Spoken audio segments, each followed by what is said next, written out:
President Cyril Ramaphosa has told the United Nations General Assembly that the international community has not sustained the principles of solidarity and cooperation in securing equitable access to COVID-19 vaccines. He was delivering the country's national statement during the general debate, and speaking virtually in a pre-recorded message, President Ramaphosa also touched on traditional themes from the Security Council reform through to the Palestinian question. Our correspondent Sherwin Bryce-Pease is about to unpack a number of issues of concern at the General Assembly and beyond with South Africa's Minister of International Affairs, Dr. Naledi Pandor. She's leading South Africa in-person delegation in New York this week. Let's cross now to New York and say good evening to Sherwin Bryce-Pease. Sherwin, over to you. Good evening, Peter and Dora, and thank you so much for that. You know, the last time we talked to Dr. Naledi Pandor, it was with her in South Africa and me in New York ahead of what was an entirely virtual UN General Assembly last year. Of course, we are now in a hybrid scenario, some delegations staying at home, part of certain delegations have remained at home, and she is leading South Africa's delegation on the ground here in New York at UN headquarters. Dr. Naledi Pandor, welcome back to the United Nations and back on SABC News. It's good to see you. Thank you very much, Sherwin. It's great to be here at the UN post 18 months of all sorts of restrictions, isolation, and really not seeing each other as much as we've been used to as a diplomatic community. Just how difficult is that? Just speak to that. Your job as South Africa's chief diplomat, having to engage with your colleagues via virtual scenarios, via Zoom and whatever you have. How complicated has your work been in the last couple of 18 months or so? Well, it's been primarily virtual, and we're fortunate that we do have digital access in South Africa. But, I think successful diplomacy depends on the personal touch. And so that's been quite a difficult one. Also, you're not able to raise all the sensitive issues easily because you can't gauge reaction. You cannot prepare for what might come should you raise something that a colleague objects to. And you can't read the body language. It's exactly. So, it's sort of a matter of garnering and thinking out, and I think the communication has been largely very formal, very thematic, and not always looking at the more sensitive issues that are part of our work. Yeah, and you can't really interrupt on Zoom, as we discovered in our last discussion. Minister Secretary General Antonio Guterres used pointed language in his report to the General Assembly this week. Quote, "We are on the edge of the abyss, moving in the wrong direction. Our world has never been more threatened. We face the greatest cascade of crises in our lifetime." Is this acute sense of peril shared by South Africa? And if so, what does this moment demand from South Africa and the global collective? Well, I think the Secretary General was really putting everyone on notice, particularly given that you have a gathering of world leaders. I think he used very strong language coming out of the assignment he'd been given at the 75th General Assembly last year, where he was to carry out a review and formulate essentially an agenda of development that would signal what we need to do in order to change our current trajectory. And I think out of that work, he has published a very interesting common agenda and with a set of key objectives that South Africa really shares. But I think he was taking the moment and using it to good effect to alert leaders that he, as Secretary General, who has the broadest perspective of the global community, is really concerned about what he sees, the breach of human rights, civil conflicts in various countries, the wealthy not asserting their responsibility as they should, not sharing in wealth, not contributing to development, and being the source sometimes of the most difficult conflicts that we see in the world. So while I do take very seriously his concerns, because as I say, he's far better informed than we are, I always leave at the end a sense of optimism because I believe it should always be there. President Ramaphosa somewhat echoed the Secretary General in his statement to the General Assembly. But he did say there are immense challenges, but those challenges mean we as world leaders must step up to the plate. All right, let's look at some tangible examples. Let's start with the pandemic and vaccine inequity, right? President Ramaphosa referring to the low levels of vaccination in Africa as unjust and immoral. He said this in the Biden COVID summit yesterday. But these are familiar fault lines, you might agree with me, Minister, to the global south, right? The rich versus poor divide, the powerful versus weak divide, and the vulnerable countries that are left behind. And more often than not, it manifests itself in racial disparities, right? The north-south debate, it tends to be white-black. Is this structural racism by another name? Well, I certainly believe what we're seeing is vaccine apartheid. Because countries that have the ability to share doses are not doing so. And while I appreciate the generosity of the donations announced by President Biden and other leaders, I really believe that Africa has to look to itself now and arrive at a point where it develops its own independence. Because, we can't come to countries that are selfishly hoarding millions of doses and expect them to freely give them to us. We must develop our own capabilities.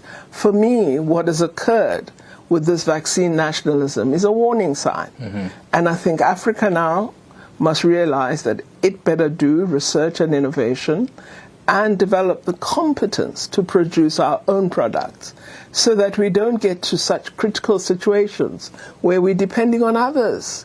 To be kind, I actually think is demeaning for us to be in such a position. So indeed, yes, it's racist, it's, pursuit of, I think, inequity. But I also think it's really quite a shocking level of misunderstanding of what needs to be done, because while some are sick, all of us are under threat. And so it is to the good for us to ensure that vaccines are available to everyone. In large part, Minister, this is about the SDGs and the lack of implementation that we've now seen since its adoption in 2015. It's the SDGs that are going to address, the shoring up of health systems, ending hunger and poverty, and address gender inequity, and so the list goes on. That's the blueprint. It exists. It's just not being implemented. Well, Sherwin, I think when the pandemic first hit the world, you saw an amazing level of collaboration. We shared data.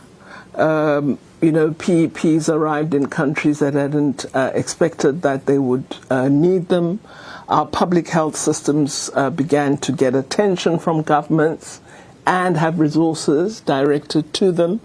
But it's just been, a few months down the line, and we're back to square one of global selfishness. And I think the world has missed an opportunity, because we could have shown through continued collaboration that we can pursue development goals together. But you're not surprised, are you? I mean, you see these dynamics play itself out in places like the UN Security Council. Racism, national interest colonialism, and imperialism have existed for so long that I think governments, countries, and people struggle to get themselves out of this label. And really, what the SDGs call for is a different form of conduct. It's a different orientation toward the world. And it's still missing. We need leaders who can stand up. Leaders who actually will do the right thing. Leaders who say on the international stage, vaccines must be a public good, and then act to make them a public good. South Africa spearheaded negotiations on a political declaration adopted yesterday in the General Assembly to galvanize efforts towards implementing the outcomes of the World Conference on Racism held in Durban 20 years ago. Minister, we seem to be in this perpetual cycle of having to renew commitments. similar to the Generation Equality Forum in Paris earlier this year. It was to renew commitments on the Beijing Platform of Action, which was adopted 26 years ago. We see that, in terms of climate change. The Paris Agreement is there, but every UN conference on climate change, COP25, 26 this year, it's about, renewing commitment, bringing greater ambition. Why are we in this perpetual cycle? We achieve good things, we make progress, and then we seem to have to achieve them all over again. Well, a number of the commitments we make require resources. Resources are held by those who already are advanced and developed. So until they honor their obligations, we're not going to achieve the commitments that all of us are dear to. With climate change, there's been this promise of billions of dollars. Mm-hmm. Not one has left anybody's safe up to this point. And we'll only be able to address mitigation and adaptation when the resources to do so are made available. So I think, as has been said for millennia, the developed countries, the wealthy countries, bear a very significant responsibility for the trials and tribulations of the world today. And there's no way really to hold them to account. You're talking, of course, about the capacitation. No, I think we could. Firstly, we should stop attending their conferences and have our own meetings, develop our own agenda. Secondly, we must mobilize civil society in our countries and in their countries as well. So some of the activities we saw associated with G7 meetings of civil society really being at the front rank of setting the agenda, we need to revive that. Yeah, we saw elements of that in the Generation Equality. Sorry to keep referring a different kind of multilateralism, I think they called it. John Kerry, the U.S. presidential envoy on climate, tweeted today, "Congratulations to South Africa for stepping up with major enhancements to the 2030 target to reduce emissions." So it's not all bad news here, Minister. South Africa lauded by, the chief envoy on climate in the USA. But UN Chief Antonio Guterres has warned that COP26 might fail due to mistrust between developed and developing nations. Pretty much what you've just been talking about, between North and South. In the main, between because of common but differentiated responsibilities that doesn't seem to be winning the day. What are you expecting in COP? Disappointment again? I hope not. I believe the Paris Agreement was a very big step forward. We now need to act on it and implement. And this is what South Africa has formulated as its nationally determined contribution. What we have asked for and set out in our document is that these obligations must be followed by the resource commitment, by the technology transfer, by ensuring that all the promises of support are realized. We are prepared to act responsibly, but we cannot be made to bear the entire burden. We didn't lead the world to where it is today. And those who are most responsible and who have garnered huge wealth due to these activities that have destroyed and threatened our countries, they must act. And provide the resources. The Secretary General, Minister, is also calling for a quicker transition away from coal. He's talked about zero net emissions by 2050. South Africa Again, resources matter. Again, resources matter. South Africa has set out a plan for less use of coal-fired energy sources. But to achieve that plan, we will need investors to come in, foreign direct investment. We'll need partners with the appropriate technology. So all of our success revolves around the responsibility of the most wealthy and developed in our world. Let's broaden the conversation, Minister. The Secretary General says military coups are back. That's a direct quote. And sadly, this year alone, we've seen coups or coup attempts in Mali, in Guinea-Bissau, Sudan, a growing terrorism threat in the SADC region, a growing security and humanitarian emergency in Ethiopia. Is it fair to say that silencing the guns in Africa is dead in the water?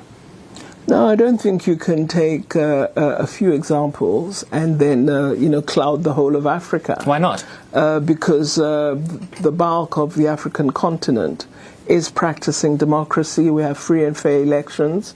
and governments are attending to issues of development. No, but I'm not talking about elections or democracy. I'm talking about silencing the guns. No. It's a very specific thing. I mean, you don't have democracy, you don't have open and free elections when you have conflict.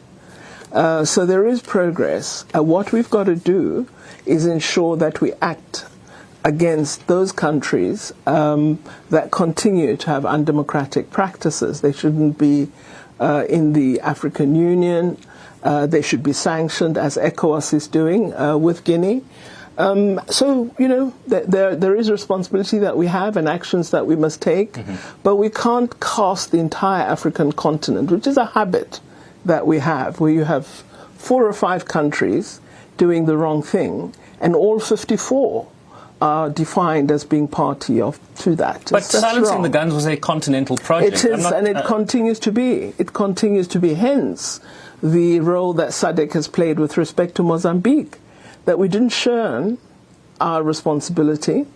We didn't shun, rather, our responsibility, nor did we leave Mozambique to address a very difficult situation of extremist incursion. We, have provided military support, as have several other SADC countries, and that is the responsibility we have.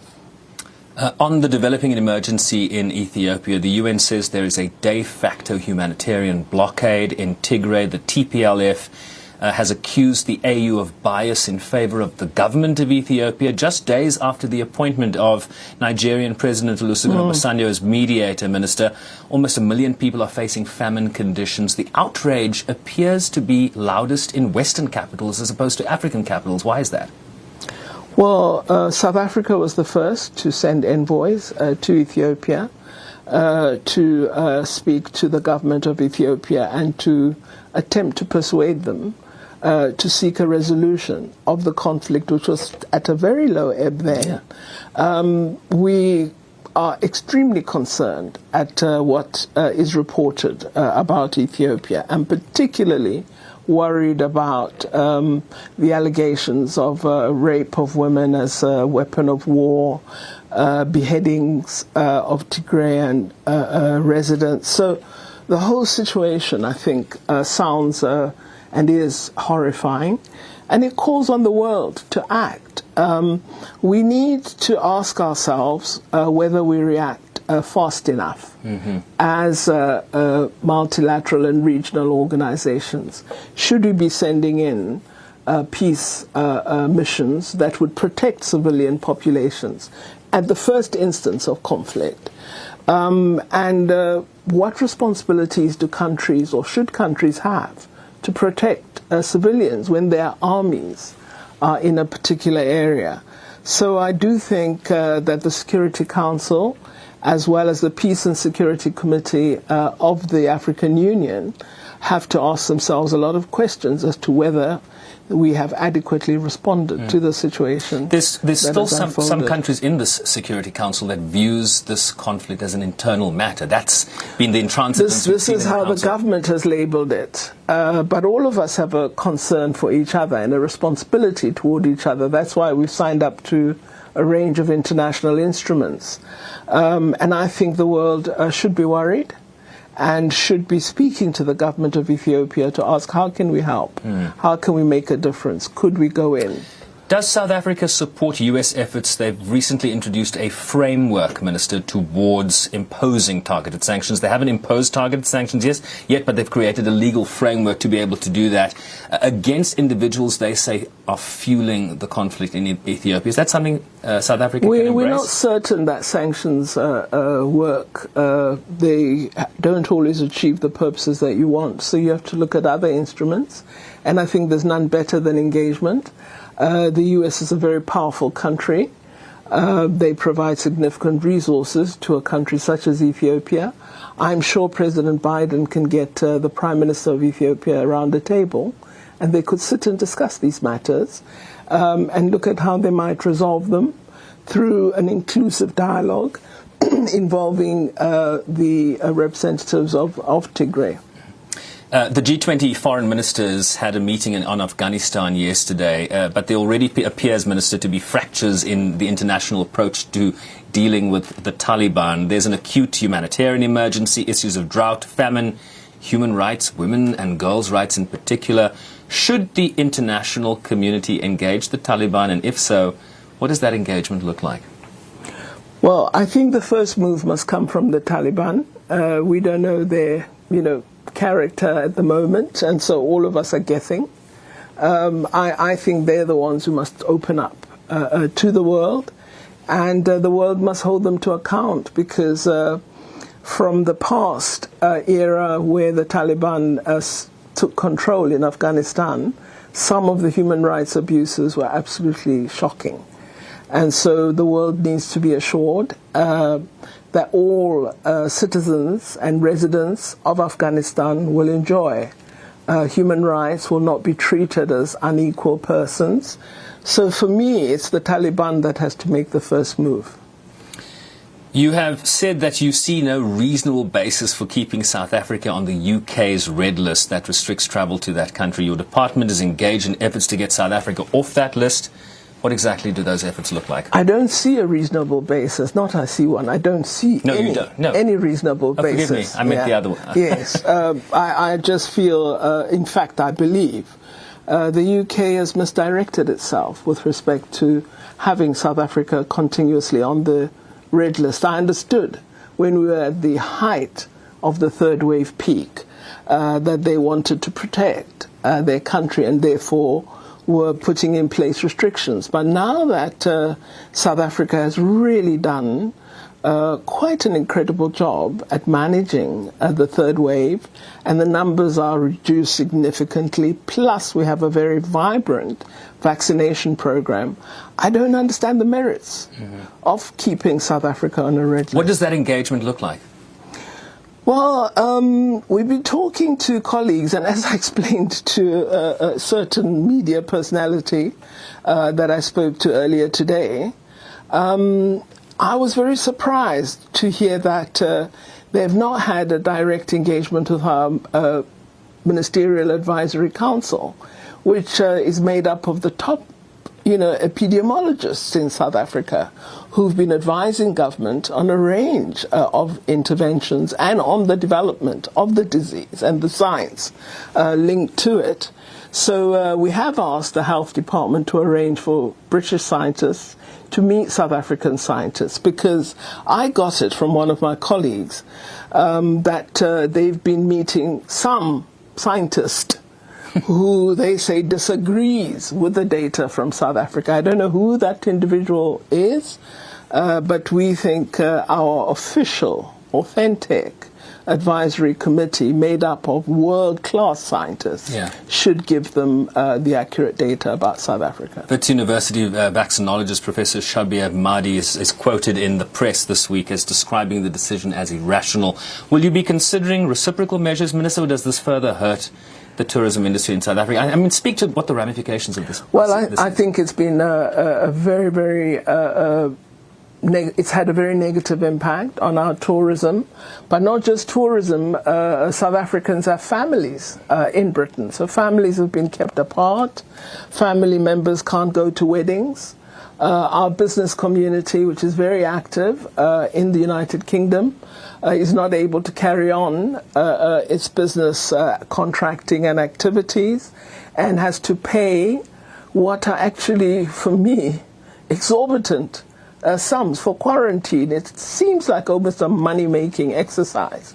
And I'm really, really unhappy about it, and I hope that once the British have proper information about South Africa, they will remove us from that list. Minister, the final topic I want to talk about is the New York land purchase process that has been unfolding within your department.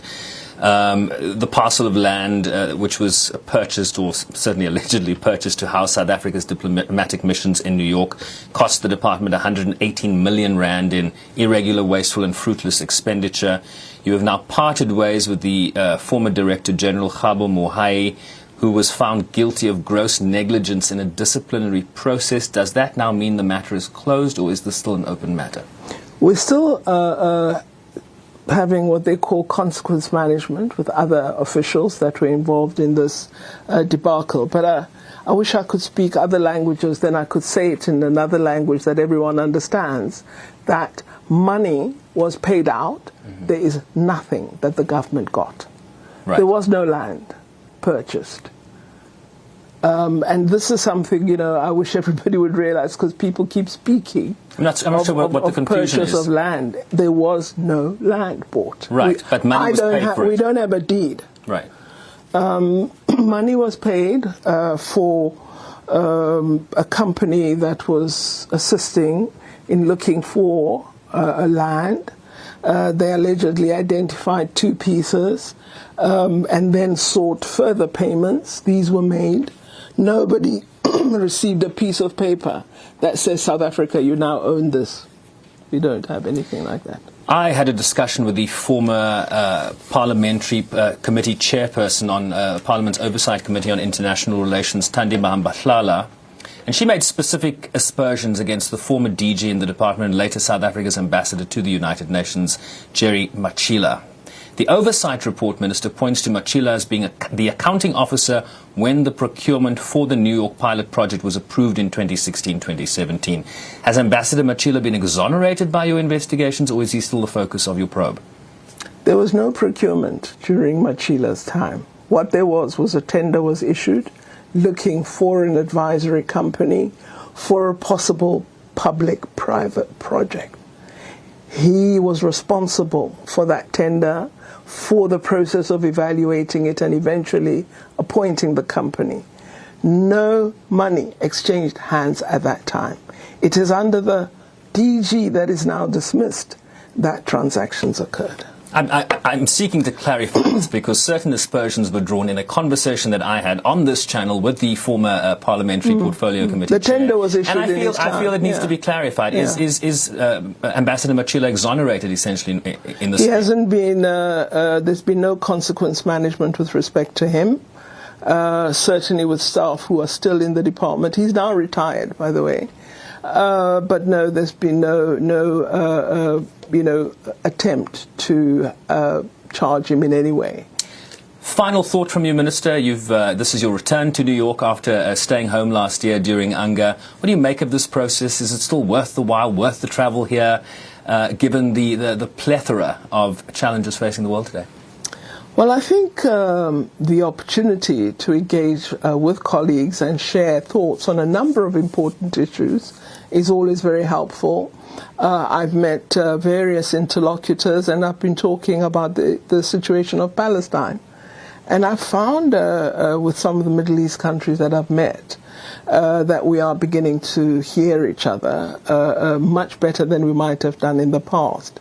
So you do find opportunity to have, deliberations that you may not easily enjoy if you're at home or in a setting where there isn't time for the level of exchange that we have here. I've had 18 bilateral meetings with different countries, and they've been very, very useful, including countries from the continent that we wish to strengthen collaborative bonds with. So I find that very, very useful. But the level of discussion sometimes, I think, really, it might be rather too much. But nevertheless, there's never anything wrong with exchanging ideas. Look, I mean, the level of discussion, the one thing I haven't talked about today, and I've put it down the bottom of my list, is UN Security Council reform. The President again talked about that. Yes, and several other heads of state. But this thing is not moving forward, Minister. There's been this fight to get in somebody's interest not to have a change. And I'm hearing it some of your closest allies who are P5 members. Mm-hmm. Yeah, people are, when you have power, you don't want to let it go, do you? But and the big fight now seems to be... We must continue. Africa, in terms of Eswatini, has called for 2 permanent seats with veto. The veto is what I'm hearing is the big issue. Yeah, what are you hearing? That's exactly what we're hearing. And also the notion that it can't be 2 from Africa. That's what some of the countries are saying. It would have to be 1. Africa must decide who. But, there's a bigger issue of should we just be focusing on the Security Council? shouldn't we look at reforming the General Assembly itself? How do you have all the members in the General Assembly with very inadequate decision-making power? What's the meaning of democratization? It means that when decisions are made, there should be equal voices. Unequal voices are undemocratic. Dr. Naledi Pandor, thanks as always for coming by our studios here at UN headquarters. Always good to see you. Thank you for an much invigorating discussion. Thank you. Naledi Pandor is South Africa's International Relations and Cooperation Minister, speaking to us here at our studio at UN headquarters in New York. Peter, a lot to percolate and to think about going forward. Back to you in studio. Sherwin, thanks very, very much indeed. Fascinating discussion, and also good to see you live in person together. Yeah, certainly a sign, I think, that things are changing slowly. Thanks so much, Sherwin. All right, that's our New York correspondent Sherwin Bryce-Pease there, speaking to our International Relations Minister Naledi Pandor about a number of issues, and hopefully we might be able to bring that interview again a little bit later on this evening if you missed much of it.